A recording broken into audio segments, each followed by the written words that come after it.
Hey, I'm FoxHuff.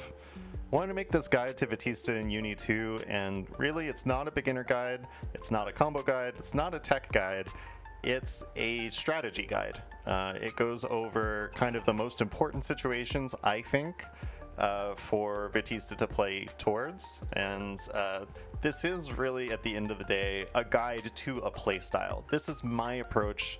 These are the things that I value, but that I think are achievable and consistent. These are not kind of the circus tricks. I'm not going to really go into beat-rolled partitions or gem loops or anything like that.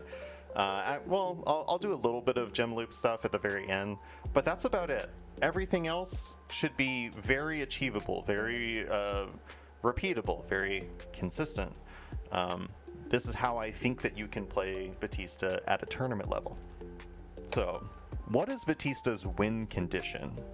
What situation can she put the opponent in that very likely results in them losing? Well, it's not actually this. It's not really the zoning, and even with the stronger gem zoning, at most you can use it to stall and fish for a good hit that you can close a round out in. But it's not your go-to strategy, right? You just want to run offense just like any other character. But how? Well, gems really are make or break for this character. With a gem, her strike throw is pretty strong and her OS crushing is very, very rewarding. You can get a lot of damage off of this kind of starter that she otherwise does not have access to. A lot of her other starters are, pretty mediocre in damage, but the gem starters, especially canceled into Adriel like this, all do very, very good damage. So that's an easy and consistent way to fish for high damage against the opponent, and it doesn't get much easier than this, right? The other place that she can get damage is with Beedrill in the corner, because even doing a pretty bad combo, you can meter dump and close out a round. Now, somewhat universally as a win condition, characters can put characters into throw range and then throw or TRM. Having a projectile set play option like this, which Vatista has never had anything like this in the past, having this option means that you can force some guess for game scenarios. So we know that our win condition is this gem shimmy stuff, right? The OS crushes with gems. How do we get there? Well, you can get it off of every knockdown, but outside of that, the goal in neutral, what Vatista really wants to do, is back off so that she can get set up and get this. That is the long-term goal, and there are lots of, smaller pathways to get there, but that's the goal in a nutshell. Kind of an old meme now in the Vatista channel and Discord is the Vatista neutral flowchart, where you back off and you ask, hey, are they going to respect laser here? If the answer is no, you laser and you hopefully hit them. If the answer is yes, they're going to respect me, then you set a gem. Do they respect the gem? Are they going to dash in, detonate the gem? Are they going to respect the gem? Concentrate. The thing is that playing for just this situation right here is a little more dicey this version. Okay, and the reason that it's dicey is that there are so many ways that the opponent can interact with gems now. For one, they can just use their normals and delete it, right? It clashes, actually, with projectiles. This can high-key be very good for you. You actually really do like this. But because gems are fragile and characters are running very quickly at you, it can be difficult to very consistently play this game. One of the reasons that it can be hard to gem camp in this version is the way that 5A and JA interact with gems. They actually gave gems a nerf this version, where if they're detonated by A normals, they have different frame advantage, different proration, different properties than if you detonate them with B normals. For one, they're more active.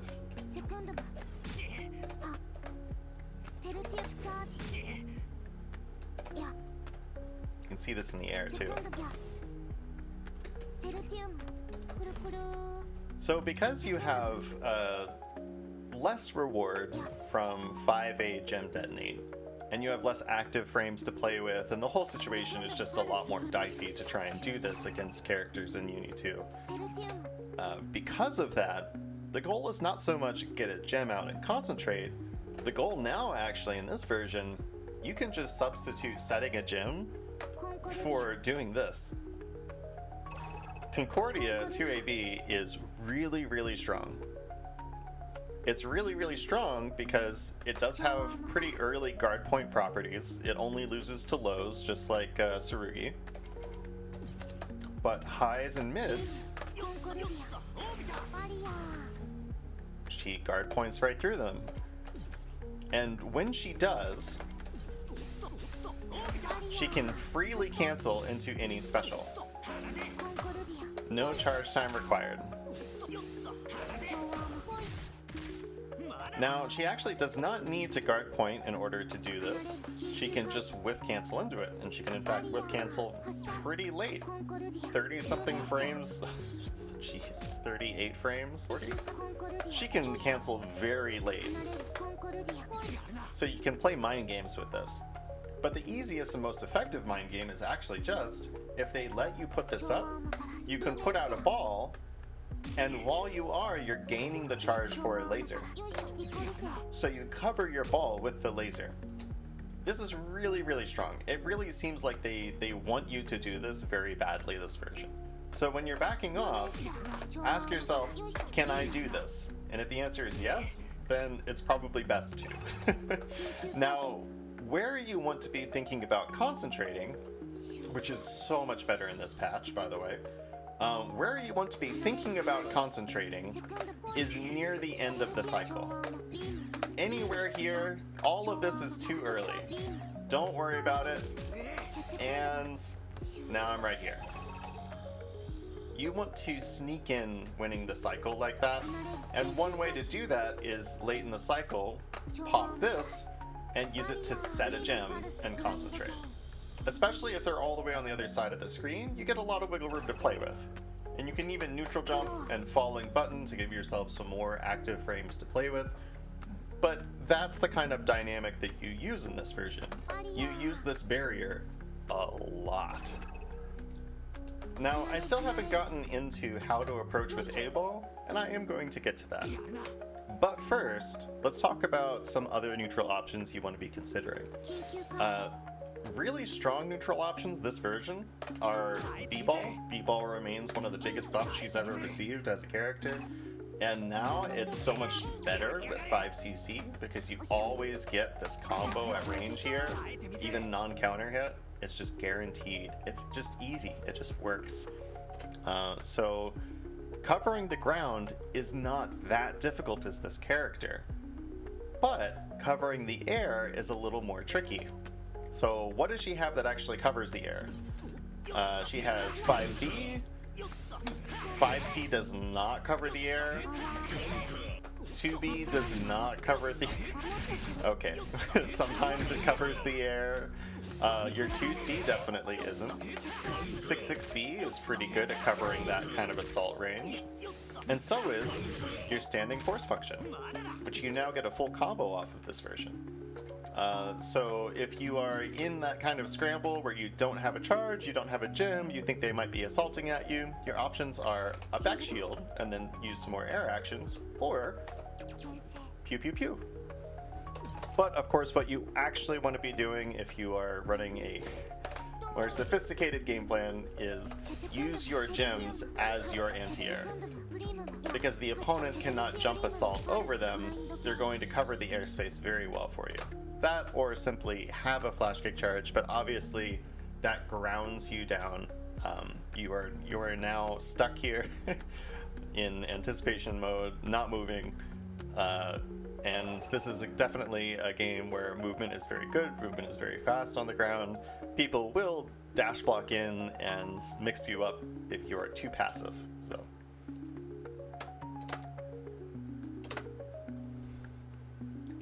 And of course, you can just get a flash kick charge. Your A flash kick, which you'll be using to anti-air, is only 37 frames, so you will get it pretty quickly.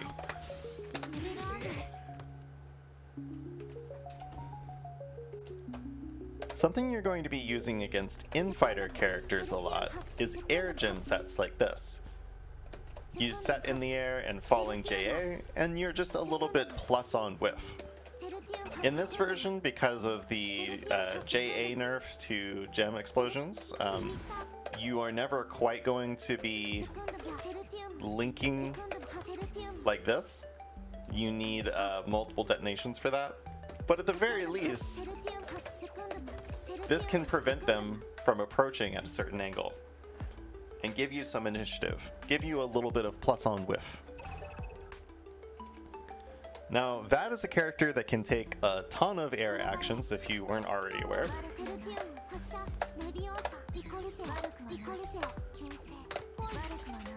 But the thing is, playing this kind of air Vat can put you at a disadvantage. It's not always the strongest. Sometimes you're just poking for very little reward and opening yourself up to counterplay, getting anti-air, which being able to be counter hit this version makes that a little more scary. So be careful. Be careful with the air Vat. B Lazer from the heavens is so very rarely ever actually worth it. So be careful. Now, one thing that is an absolute scramble winner, and is very good, is the ability to choose your falling direction after levitate. This can make her very, very difficult to anti-air consistently.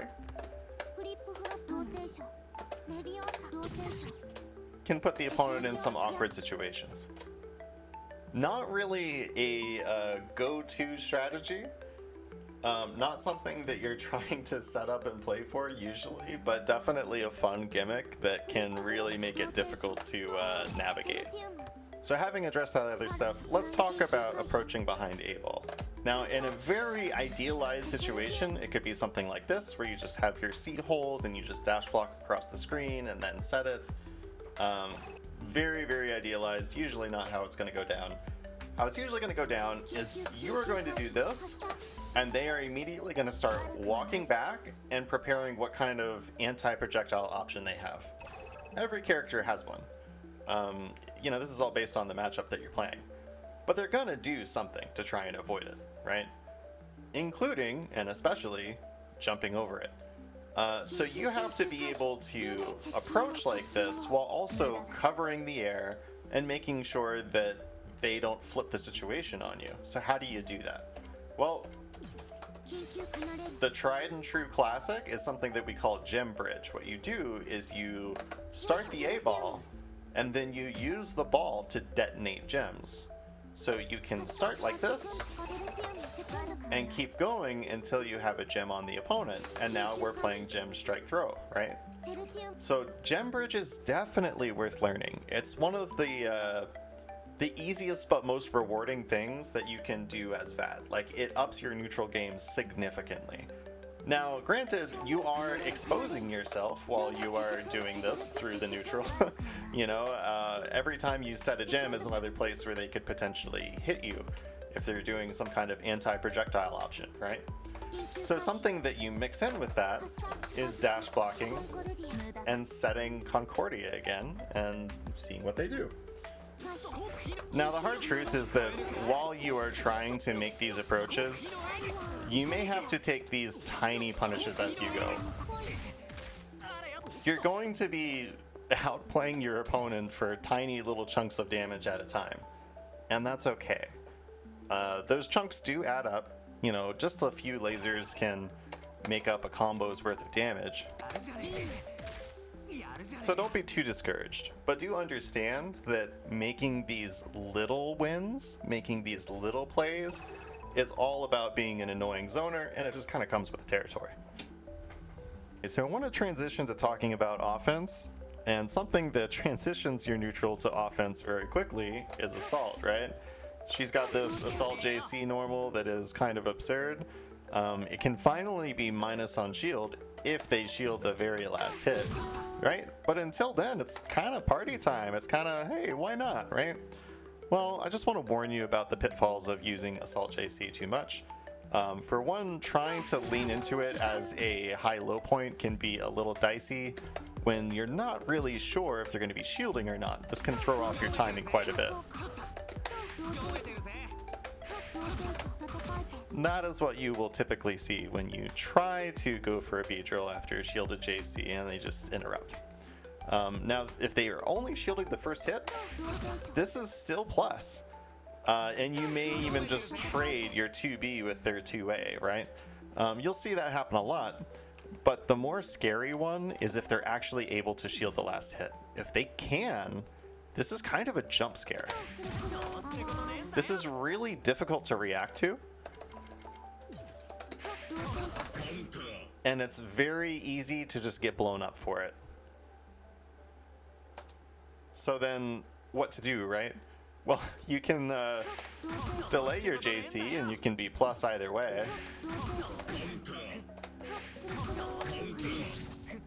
But you're, again, not really setting up B-drill. So I just want to warn against using JC too much because without a gem, your pressure and mix-ups are not very scary and not very safe.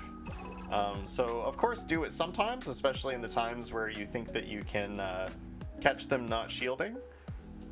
But listen, full jump JC is right there. I'm just saying. This cross-up JC is better to play for. For one, it's still very good on shield. And for two, you can play for this. You can play for JC with JB. This is just also like Lond, right? So playing for these grid break situations, that's pretty ideal. Just be careful about playing for the assault situations when you don't have something like this, grid break or kind of any guarantee that they won't be shielding you. Okay, now when you are up close without a gem out, pressuring the opponent, you're doing it with Staggers. 4AA is really nice this version. And you can frame trap with 5B, 2B, 2C, 5B. We tend to say 5BB for, or sorry.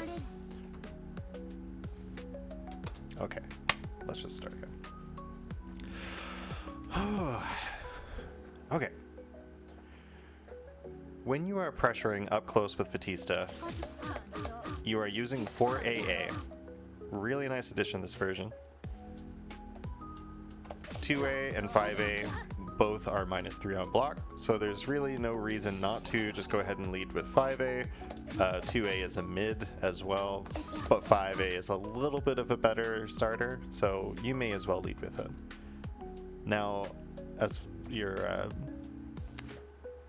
far as your B normals, your 5B is only -2 on block. So this is a safe string, unless it's correctly shielded. But if it's incorrectly shielded, it's a pretty free grid break.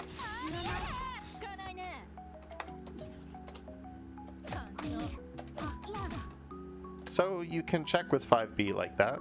2B is worse on block, but it has this 2BBB follow-up. The kind of special property about this is that it is cancelable all throughout. So if the opponent is just buffering out a reversal, you can respond to it. However, all of the frame data on the third hit, that last hit right there, is pretty bad. Your gem set on block is -18. That's pretty bad. You know, your B-ball is a little easier to interrupt or jump clean over. If this whiffs, it's even more more exposed, more punishable, right? So 2BBB is very niche in its use. And then you've got 2C and all of the amazing things that that does, and you tend to leave 5CC for the end, right? So something you could do would be like this.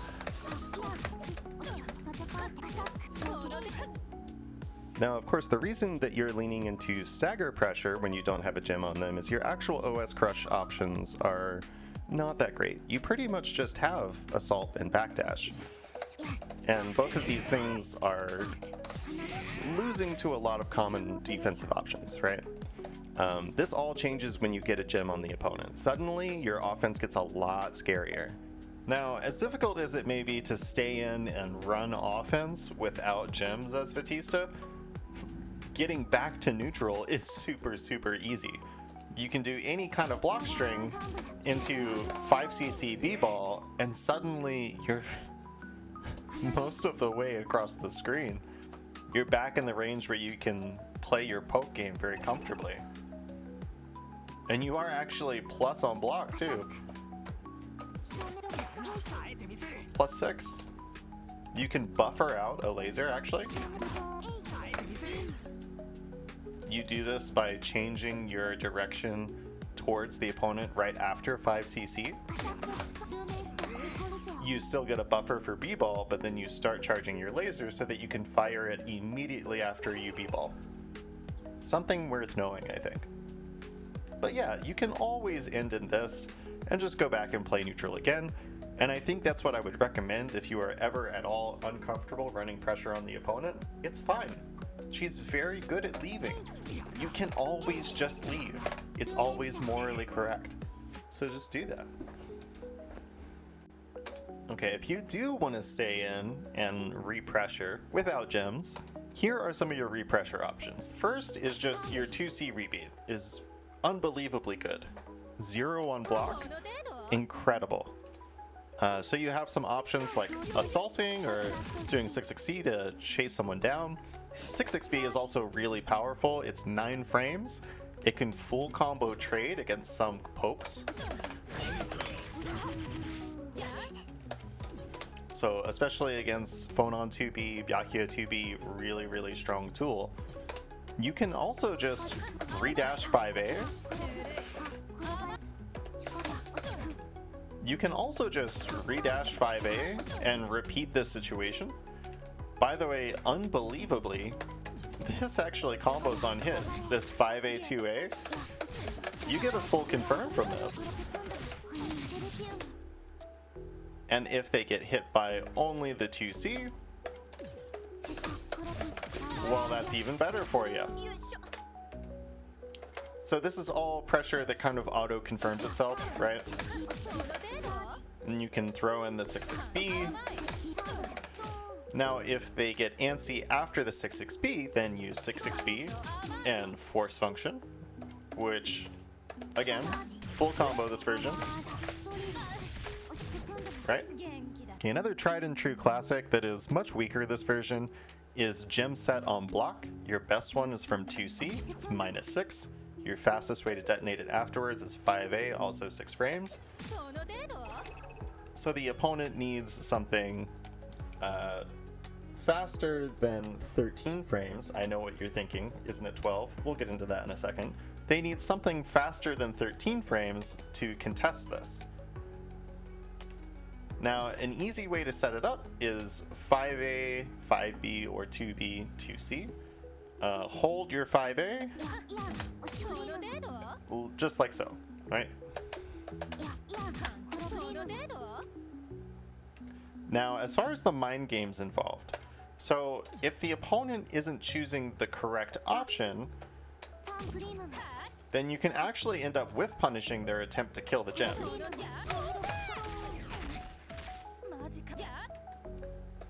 But if they know the correct action to take, then there's just simply no way that you have to detonate the gem. Yes, even with Flashkick, that will hit them. And so as a result, if they know what option they should take, it is a dead end to your pressure. They are somewhat obligated, though, to show that they can take their turn there. And when they are, you can actually use that to your advantage, because late in the Vorpal cycle, let's say you are down on grid, they are up on grid, and you throw this guy out, well, there you go, right? Those are the kinds of mind games that you can still play, even when they know exactly what they're supposed to do.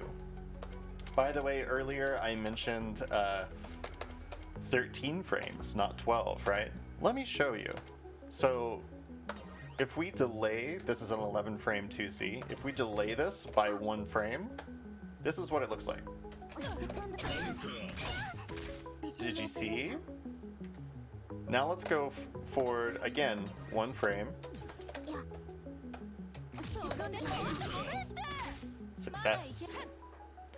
So any same frame data kind of trades, the opponent will simply win. So this is not as strong as it was before. This is really just a knowledge check. And it can be a good way to get your opponent to swing on you in a predictable way. Now, another tried and true is 2C A-ball. Now, using A-ball in block strings can be quite unsafe. You can be interrupted by a lot of characters at a lot of ranges.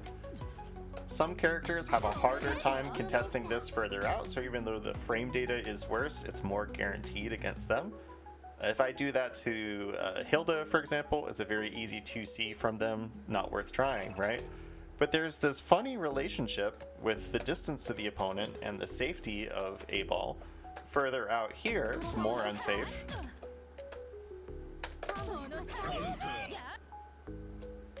So further out here, this is more unsafe. But if I'm right next to the opponent, this is actually safer. So there's a particular block string that sets this up. You dash up towards the opponent, you do 2A, 2B, 5A, 2C. And against a lot of characters, it can be very difficult to contest this pressure reset. I'll actually have a doc linked in the description that goes over what characters this works against. By the way, as an aside, this is also the only way that I know of to actually DP back. This kind of auto partitions flash kick.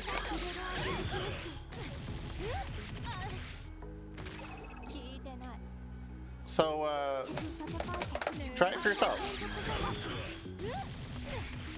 I think you'll find it not too difficult, but it's something that you can play for against characters that have horizontal reversals and may want to use them, like Merkava. So as far as what the OS crush options actually are, they are rising button. I'm sure you've seen this a million times before, right? It's pretty good. Something to consider in this version is that JA detonate and JB detonate have different properties. If you look at the advantage there, this is 0, this is +8. And this is an all-around better starter. So which should you be aiming for and why? Well, for the slower OS options, both will work just fine. But for the faster OS options, you're going to want to go with JA instead of JB. VO is going to blow up both of them, of course. And so you may feel incentivized at some point to use backdash OS to cover something like that. And this has a really good reward on hit.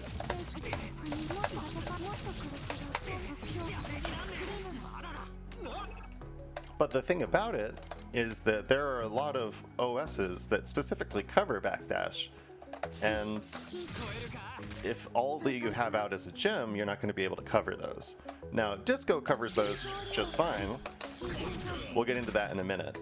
But I want to focus a little bit on how to layer your offense with your gem detonations.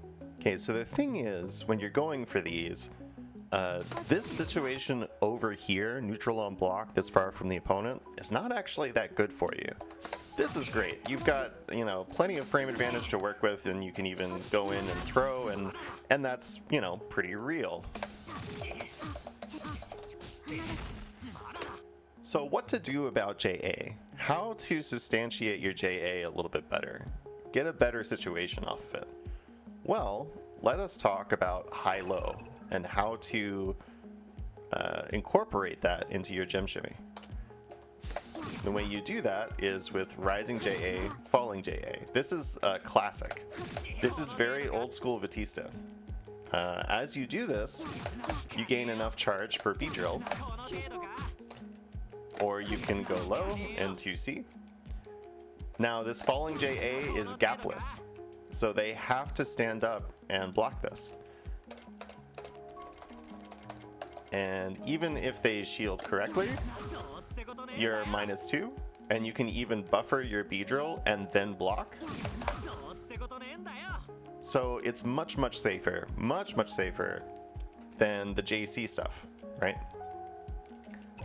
Of course, all of this is subject to the opponent using roll, which will really mess up your high-low stuff very badly.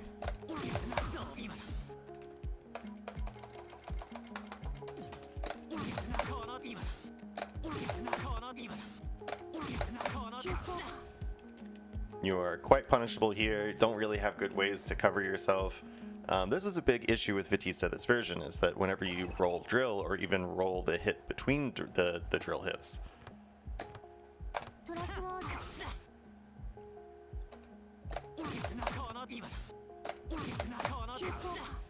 so this is a big problem this version. This is a big problem too, even if they block the B drill. Keeping yourself safe is really hard to do. You can't really confirm the situation, right? The only way that you're staying safe using B drill is with CS. Just something to keep in mind. So it's not a guaranteed situation, but it's a good implied threat, right? And you can layer it with your gem shimmy, just like that. Now, if you really want to wrap a burrito, what you can do is instead of detonating the gem with rising JA, you can actually use AD, so that if you slightly miss time and they happen to grab you on your way over, you actually tech that throw. And you can even go deeper. You can go deeper. You can actually also OS levitate right after, and if they get hit standing up, like from stand tech, then you're in the perfect range to get a really good combo.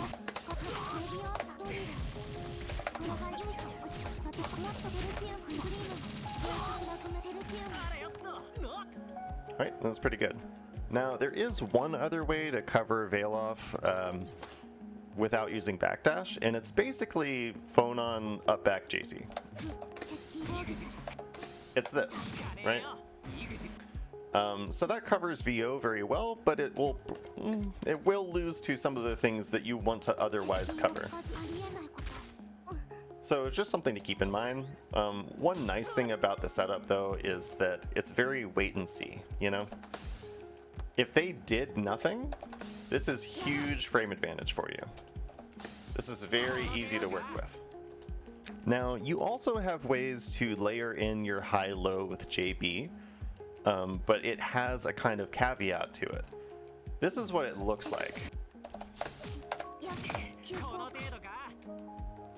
So, do you see what I'm doing here? I'm getting extra upcharge before I leave the ground with my rising JB, and that lets me do a falling B drill.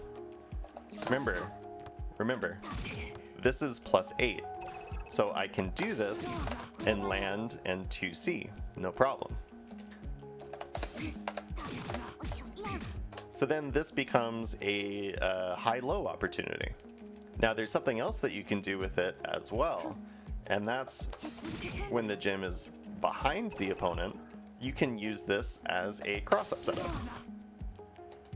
A cross-up setup, by the way, that is plus on block. If you go to do this with JA, again, you're neutral, you can get matched out here. You're a 6-frame character, so hide slamming 2A is going to beat you here. Not so much if you use Rising Baby. And this is a pretty rewarding knowledge check, right? We really like to get starters like 2C. Final note about Gem Pressure here is that you can run a lot of 2A Stagger Pressure with that gem there. But the question is how to detonate it in a way where you get really good reward, right? If they're just getting hit, this is a little less than ideal, right? Not too great. So what you can use instead if you want to frame trap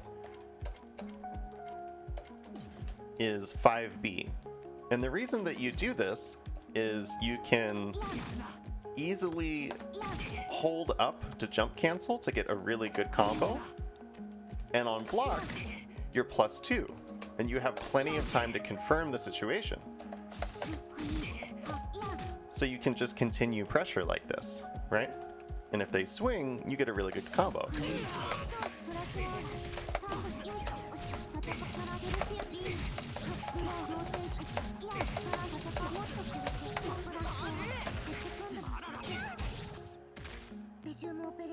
So you're going to be using 5B as your frame trap with Gem on them quite a bit. 5A does give you more frame advantage, but it's less ideal for combos, right? And it's harder to stagger into. It's very easy to make this your big frame trap, you know? Natural gap, easy to do. 5C, unfortunately, minus on block. So this is going to be the way to go. Okay, so as far as disco stuff goes, this is really, really good. Being able to set the disco ball at 0 on block, and when you have a gem, you can set it up at frame advantage. If the force function connects with the opponent, it's +5. If the force function actually whiffs, it's +9. This lets you do stuff like this.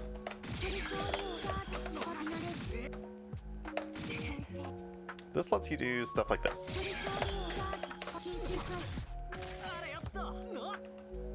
Now, when you're doing this kind of disco set, there's a response that you will get from quite a lot of people, which is this.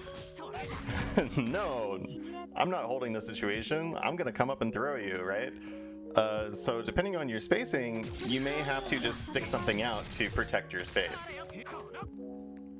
Something that you can do, especially against 6-frame characters that can be pretty strong, is when you set this at 0, you A Flashkick and let the laser cover you. But this does come with some issues in some matchups. So for example, against Lene here, if I do A Flashkick and she crouches under the final hits, she can punish me before the laser comes out. So things like that, right? But nevertheless, it can be really useful to abuse, especially if they don't know about this situation, don't know how to respond to it, and you get a really good reward on hit. Now, when you are setting gems at advantage, you can enforce with 6-6B, right? So just like with gems, we have ways to layer in strike throw with high-low.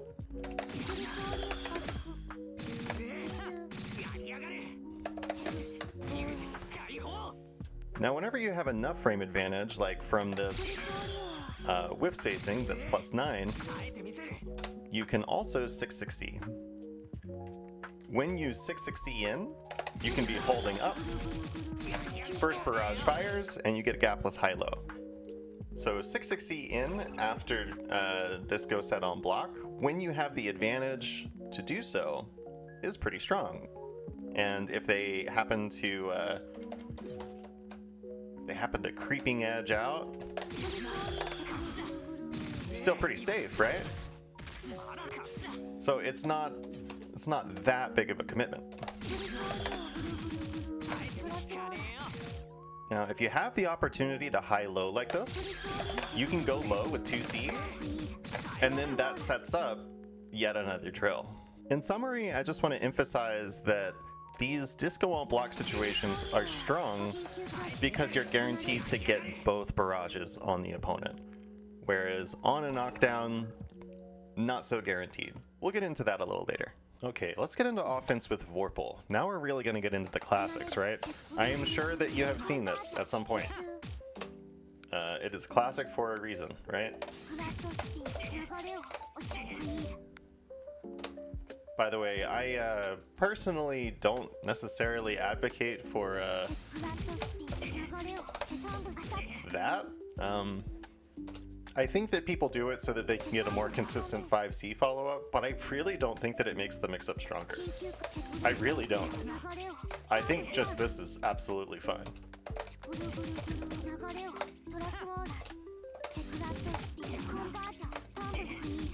So there's another way to do this, and it's with jump force function. During your force function, you can leave the ground and include that. But of course the question then becomes, why do that when you put yourself in the air and they can shield, right? And then it only takes longer to get your drill set up, and now there's a gap where there wouldn't be before. So it's like, why do this? Why do this at all? And the reason is for the low. When you come up here and then come back down here, you're going to catch a lot of people. You may even get some grid break 2Cs, which are a much, much, much better starter than the B-drill. Okay, let's talk about B-drill risk reward a little bit here. The thing that you're actually getting from mid-screen B-drill, unless you grind out the -2B confirm, it's really just corner carry. It's not a whole lot of damage. The big appeal of B-drill is that it moves you from mid-screen over to the corner here with Gem Oki. That's what mid-screen B-drill is for. Then you start getting damage consistently in the corner from it, but that's what you want. Now, if they just guard it and then roll through, you're in a really bad spot. And you've already used your CS to get to this point, right? So meter is not helping you. And to make a long story short, there's no way to confirm that situation. You just have to guess. You just have to gamble on the C Lazer. So having both, needing both CS and 100 meter in order to keep yourself safe on block, but even then not really having the guarantee if they roll, it means that going for this at all is a dice roll on your offense. So as strong as it is, it's more ideal to do something safer with higher reward. And I think that this is a good telegraphed way to make that happen. Without really much need for conditioning, you can just throw it out there, and if it hits, you get rewarded much, much more than the B-drill would have. You're talking like 2K compared to 3.6 before meter. So big difference. Now, one place that I do think that it's worth it still to go for the classic is on their wake up. You can use this as a wake up check. Assess the situation, see if they're trying to reversal. And if they block this, if you do check their wake up and they're blocking, well, now you're in this 50-50 situation, right? Now, even if they have the resources to guard thrust, you can still just make the read to do nothing and bait it. And again, this is higher reward than the B-drill actually hitting, so it's just a good situation to have on deck. Now, something that I didn't emphasize too much during the gem set on block section is that green shields are essentially free pressure resets. So like, for example, before, if you did this, this is -8. If they green shield this though, it becomes +9, right? This is great for getting away with pressure resets on your opponent, but also when you have Vorpal, you can use this to set up a strike throw situation that also baits green shield. Sound familiar? This is very Lond coded, you know? This is the same thing essentially. We're doing this. Now, if they don't green shield, then you get this kind of situation right here, right? And you are quite plus on block, so you're able to frame trap really easily. You can even frame trap and then sneak the throw in after.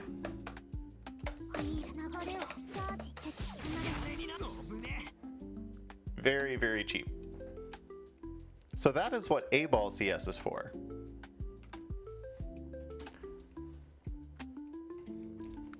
So you can A-ball CS, you can also B-ball CS. That's what this looks like.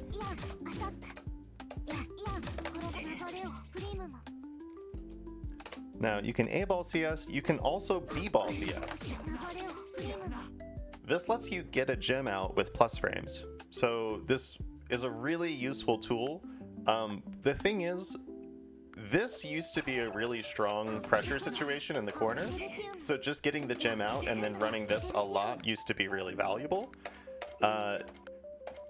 Now, if you kind of commit to the bit and keep doing this, your opponent will eventually just roll through and throw punish you back into the corner, and you have to be much more interactive about it. You have to take moments to stop and check. So it's not quite as strong, but just getting this situation out with plus frames in itself is quite valuable. If they know about the plus frames, obviously you can present throw threats, right? You can also just frame trap and essentially, if you know your gem cancels, you can essentially treat this as a free reset. So that's what B-ball CS is for. Last thing I want to show as far as offense with Vorpal is using CS to shave off some recovery from disco. Normally it's 27 frames. We can get it down to 10. That means that places where you would normally set disco and be minus on block, like from 2C it's -7, with CS, plus 10. So there's a pretty easy setup you can do with this mid-screen.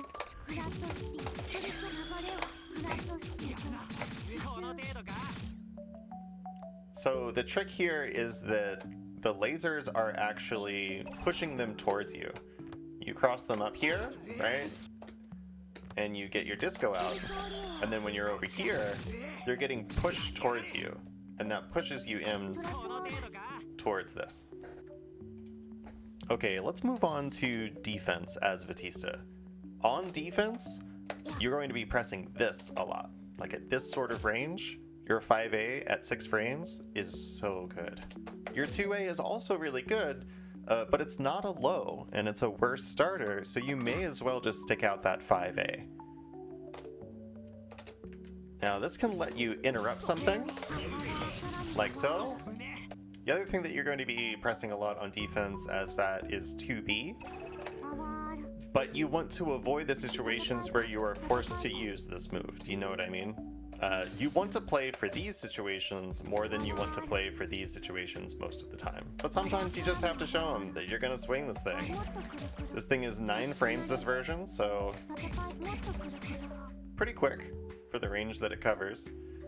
And of course, as you can see, it does have these whiff cancel properties, but out here, it's more of an annoyance. It's just something that's going to pop them back to mid-screen here.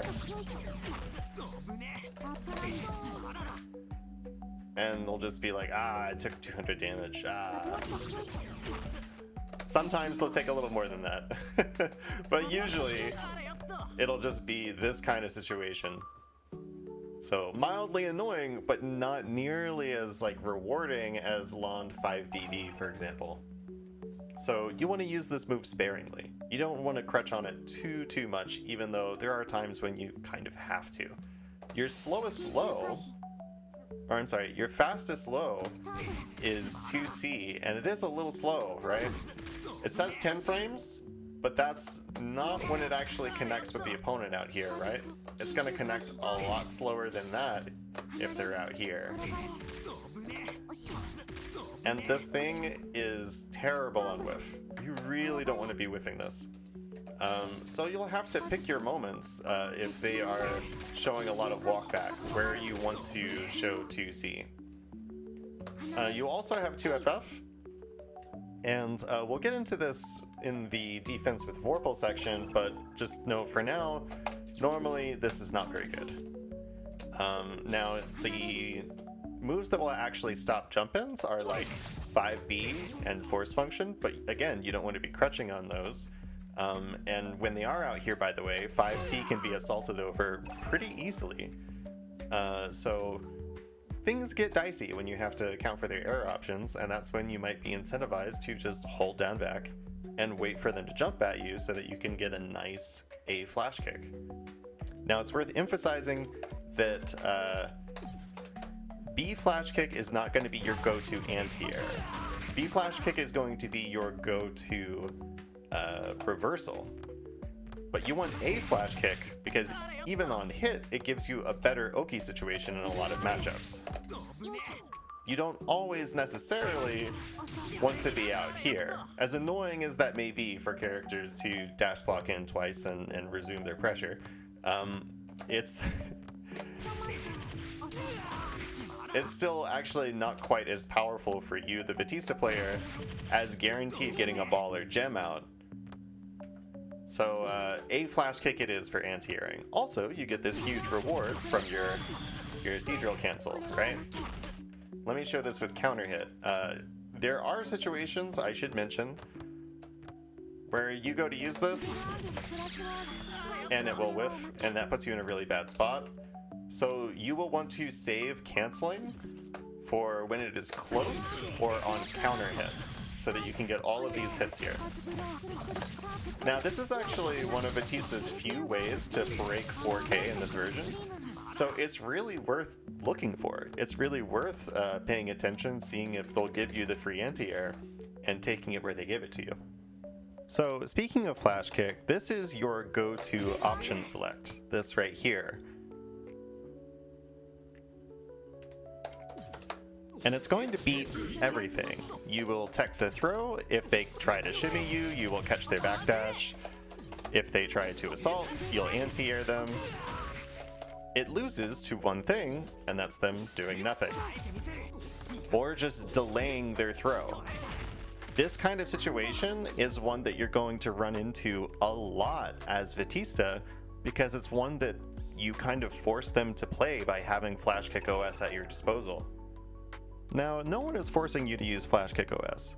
Just as well, you can also OS with 2A, and that will deal with a lot of the common situations that you're put in as well. It also just lets you take your turn on block without absolutely exploding.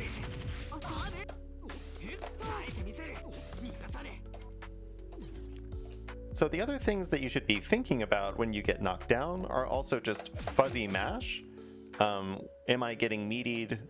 Yes, no. So in the first few frames, if I don't get meatied, I'm pressing and taking my turn back, right? Fuzzy jump is also pretty valuable, and this is especially true in these sorts of stare downs. If you have the wherewithal, if you're in choosing not to OS so that you can react to something, when you get put in this kind of situation, you can just leave. The reward on that is really good. At the very least, you get out of the situation. Okay, now let's say if you do tech the throw, what should your go-to be, right? Well, I mean, kind of the classic is just dashing up and taking some pressure, right? Something that you can do on Vatista that's particularly powerful is use 660 to leave the corner, and you can cancel that into this ±0 disco set and really reverse the initiative pretty quickly. Now, this will deal with them pressing buttons, including 5 frames. This will deal with them trying to backdash or jump. Things that it doesn't deal with certain DPs. High DP is, I think, the only one that all the hits connect to. And it doesn't deal with fail off. So those are still things to consider, but it's a strong option. Now, you do have a way to deal with Veil Off, but it's extremely dicey. So, when you are here, you're a +8, right? But they actually have strike invul until that +8 is over. So if you press your 5A too soon, it'll actually whiff through them. So in order to get this to connect, you have to micro dash. So you can actually micro dash to bait the Veil Off, micro dash 5A, but it's pretty difficult to do. And I would honestly recommend just chilling here if you think that they're going to do something like a DP or a VO. You can certainly do it, but it's a little tricky. Now, whenever you get knocked down as Vatista, you want to be holding a forward charge, so that when you wake up with CS, you can do this. This is a Flashkick C Lazer. This makes you +17, which is actually plus enough to gaplessly 6-6C out of the corner. So this is your get out of jail free card if they don't know how to respond. Which, as far as ways to respond, this will beat throw. That's kind of a special property. Not a lot of ADPs have that, and it's actually because she's leaving the ground. She's airborne, so you can't throw her. This actually goes over some 2As, like hides.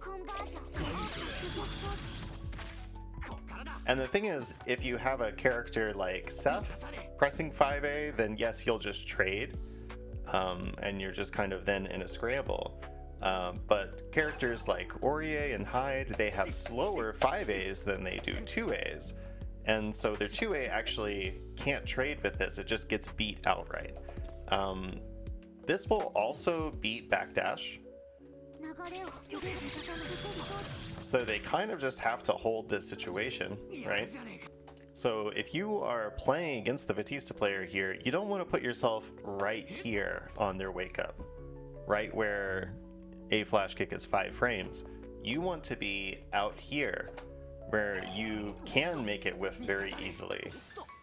Or you can even, because it's not 5 frames all the way out here, it's actually slower than that. There's some buttons like hide 5B right here that will beat the startup.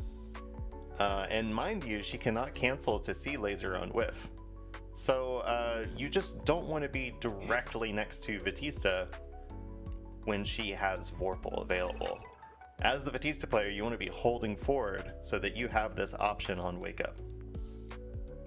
Now, you can actually work backwards from this situation, and instead of waking up with CS and doing this, you can just hold on to your CS and use it to make a flash kick safe. Now, this will say that you're +16, but you're +16 in the air. You see, you're actually quite vulnerable up there, but you don't have to stay there, right? You have all of these air actions that you can use. One of them is just drill, which if they don't shield, you'll now be +2. This just kind of gets you out of the situation where you have to worry about being anti-aired and get right down to pressuring. Now, the really weird thing is that you can actually do this on whiff. And if you do, you can then attempt to cover yourself if you think they're going to try and anti-air you with your invul C-drill. It's pretty silly, right? So doing some kind of delayed a Flashkick OS with CS, also perfectly viable. So moving on from defense, let's talk about Oki. And yes, we will be going over common stuff like this. First, I want to start with throw. For throw mid-screen, it's really simple. You just throw them, keep holding A, dash up, and release your gem. And you can check them and come in and pressure some more. Now, if they back tech, which they will definitely want to do if they're a character like Yuzu or Hilda or Chaos, then you can chase down their back tech with 6-6C. Which is, on its own, not great, but if you have resources to spend, then you can make it a better situation for yourself. Especially if you have Vorpal, so you can do your CS high-low. Now, in the corner, your Oki is much, much worse. If you try to set a gem after corner throw, you are always minus on block. Well, I say always. There is a situation where you're a little plus, and that's if you're throwing them way out here. Then you can be plus. But in normal situations like this, no, that's it. And also, by the way, if you have a gem on them and you then throw them, the gem goes away. This is a big deal. This kind of kills your momentum, right? Suddenly you went from a character that had big threats to just regular old Vat again. Feels bad, man. One thing that you can do in the corner is meaty A-ball. This is of course unsafe to reversals, except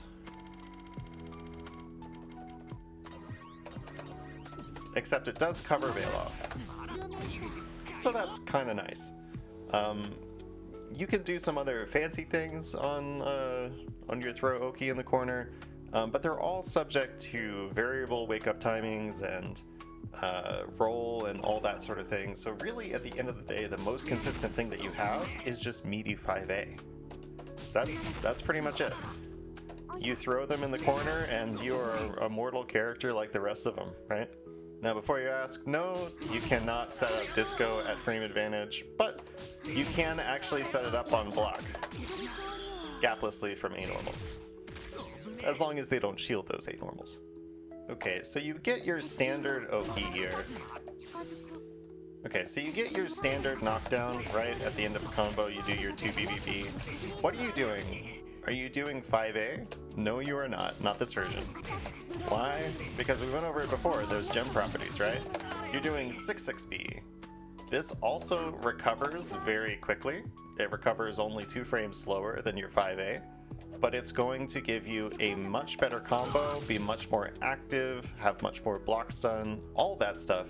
So whenever we are going to detonate a gem on the opponent's wake up, if we want to detonate it and just watch it go off while we recover and down back and wait for a reversal, 6-6B is the way. Now, in the course of a normal match, when you get a hit, you will have to be thinking about Vorpal, right? And how you are going to win Vorpal, especially if the cycle is coming up. Now, in the normal course of a match, you're going to be thinking about Vorpal and how you can win Vorpal with it coming up. A situation like this, it's guaranteed. So just my regular ender is absolutely fine. But what if it's a situation more like this? This is what I prefer to do. I prefer to push the opponent out over here and concentrate rather than keep them in my face right here. Right? Because here they can do just about anything. When they are pushed out over here, I feel much safer and at liberty to concentrate with the threat of blowing this thing up in their face. Now, when you do this, you are still a little plus. I want to say you're like +2.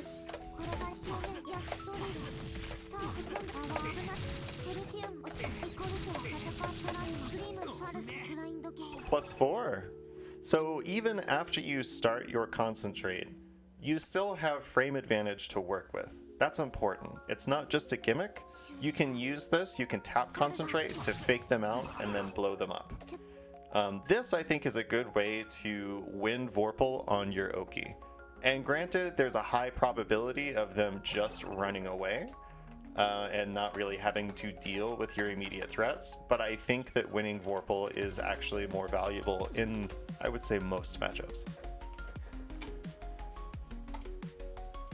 So another ender you may see outside of 2BBB is Satelles. Let me show what that looks like. Now this is particularly relevant for when you've already used 2BBB in your combo. Like let's say it's your starter. Let's take a look at that.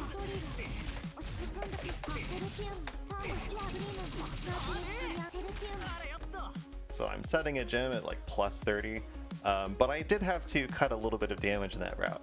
Now you can actually do an EX version of this from Concordia, and it's with 2C. This is actually plus on block, by the way, but there's no reliable way to set it up. But okay, here's the same idea, same combo. But okay, here's the same combo with EX Satelles.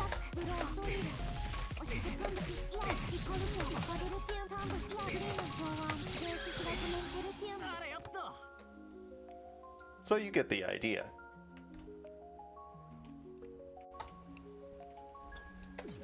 Now, when you get a knockdown with really good frame advantage like this, you have the opportunity to set a gem, then set an A-ball, and just watch and see what happens. That lets you check them, check for reversals. And you can even set a gem during that check and be +4. This is what it looks like against something like Palebringer.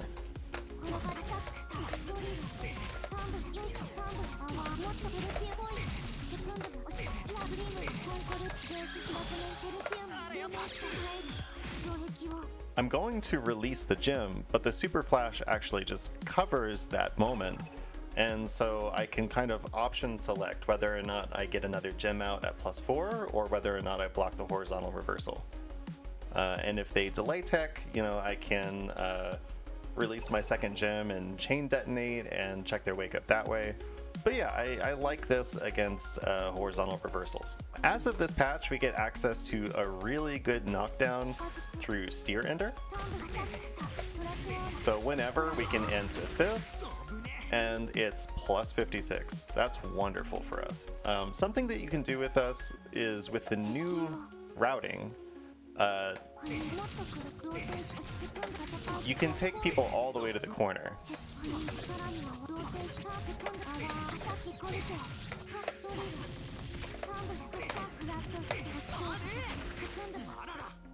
So that's really nice. That's normally something that you only get from B-Drill, and this new routing enables it. It's pretty exciting to me.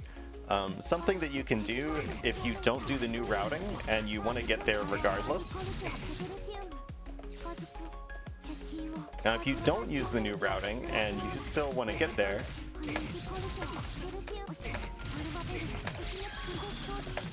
you can do this sort of thing. Jump force function, C Lazer, and then some kind of button, 2B, 66B, whatever, into Steer Ender to knock them down in the corner with the gem. The only thing about this is that it gives the meter, it gives the opponent a lot of meter when you do this. Whenever you start with meter and then continue, you are not gaining meter while the opponent is.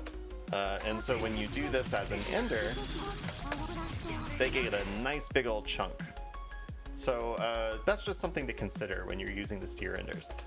Now in the corner, these become extra potent because this allows you to set up a gem behind the opponent. This looks like this. See, it's off screen there, but the outer detonation can still hit them. This allows you to do a couple of really important things. One, you can do this to check their wake up with 5A, and chain detonate, get another gem out at +9. That's really, really useful because it allows you to check for VO on your opponent's wake up. And if I bait the VO, the gem cancel doesn't come out. So I just option select whether or not I get more pressure after my VO bait. That's really strong. Some other stuff that you can do with this though is setting up high-lows or really damaging confirms at the same time. So for example here, if they just get hit, so for example here, if they just get hit,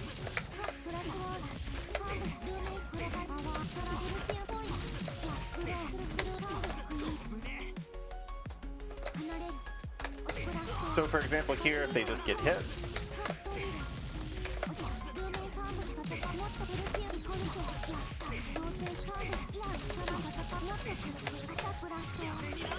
And we're back to the same situation, right? Now, if they are blocking it out,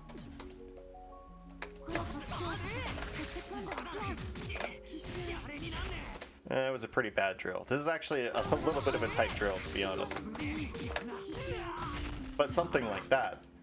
Now, for the low option, you get something like this.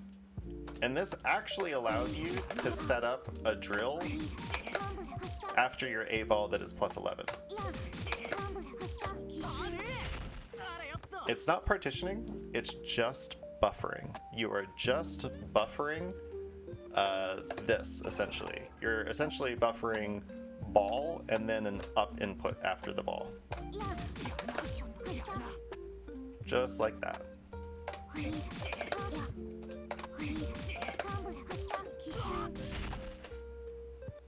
So these are some pretty strong options to play with. And they only become available to you because of this steer ender. So I say, let's play with them. Now, I mentioned that I wasn't going to cover gem loops too much, but hey, if you wanted to, this is the perfect opportunity. Something that you have too is normally when you have a gem on the opponent and you're doing these kinds of low staggers, you have a more definite stopping point and you stop on, like we had discussed earlier, you stop on 5B detonation, which is +2. Well, now you have this detonation that is insanely plus. So if you do decide to run some stagger pressure, you have this threat behind you that lets you reset pressure completely. Okay, now something that I'm going to have to emphasize is that you should not be using Disco Ender on every single knockdown. This is not your win condition from this health value. You know, like let's say I take my opponent to the corner with B-drill, and so now they're at so I take my opponent from mid-screen to corner with B-drill, and now they're at this kind of health. Am I going to be popping disco here? No, actually, because even if I get the kind of hit that I want, I don't build any meter from it. Like, look, if I do this combo here, look at the opponent's meter and look at my meter. They're gaining some, I'm not. And so you want to save disco for situations where you could potentially kill with it, or where it's not going to put you at a big resource disadvantage. There's no reason to pop disco unless you think that it's going to help you make a big comeback. Like, let's say your opponent has 200 meter and Vorpal and you need to make up a life deficit, then sure. Or if they are going to be put in a guess for game situation, like right here, then sure.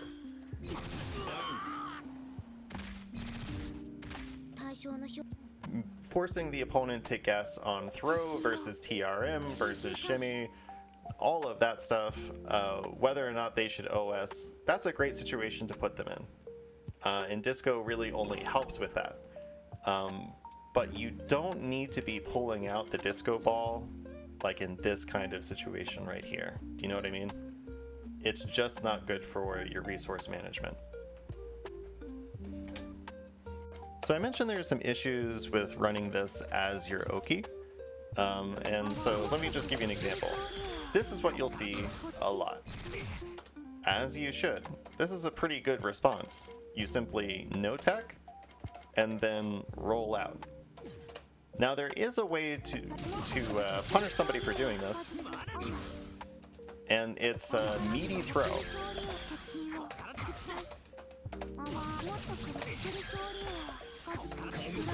There it is. So you can actually throw them before throw protection ends, so nothing really happens. It'll just whiff otherwise. And if they roll, then you go ahead and grid break throw them. Obviously this has, you know, big drawbacks, like they can just reversal. if they think that you're going to do this. You can also wrap in a B-drill partition so that you whip throw and then B-drill. Funny stuff. But this is all pretty difficult to do, and so I would just recommend that when you use this on Oki, you kind of just assume that this first set of lasers is not doing anything, you know? You should just go ahead and assume if you pop this on your knockdown, that that first set of lasers is just going to check their wake up and nothing else. But this is fine, because if they are put in a guess for game situation,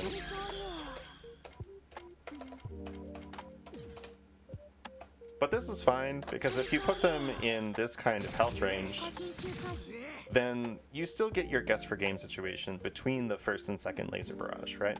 So it's still worth it then. But just be careful the rest of the time because you don't want to shortchange yourself for something that may be more effective when you pop it on block instead of on their wake up. So there's Vatista in a nutshell. That's kind of all of the need to know information. And you can of course sprinkle some tech on top of that. If the question is what are some advanced things worth learning how to do, I think there are a few pretty easy partitions that you can do in neutral that are worth picking up. One of them is B-ball double laser.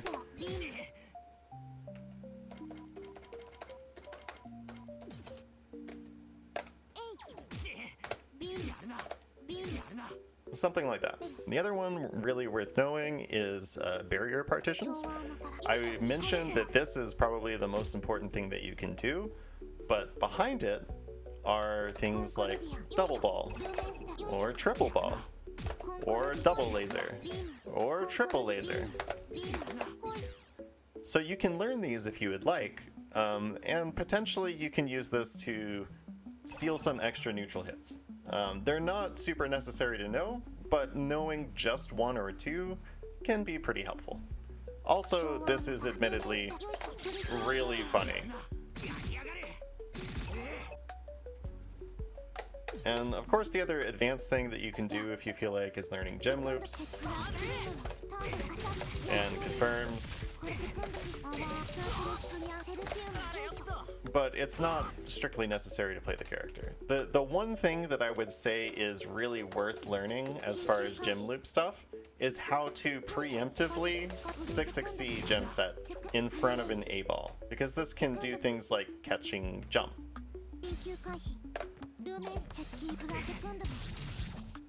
See, and then you get a combo from that. So that is good to know.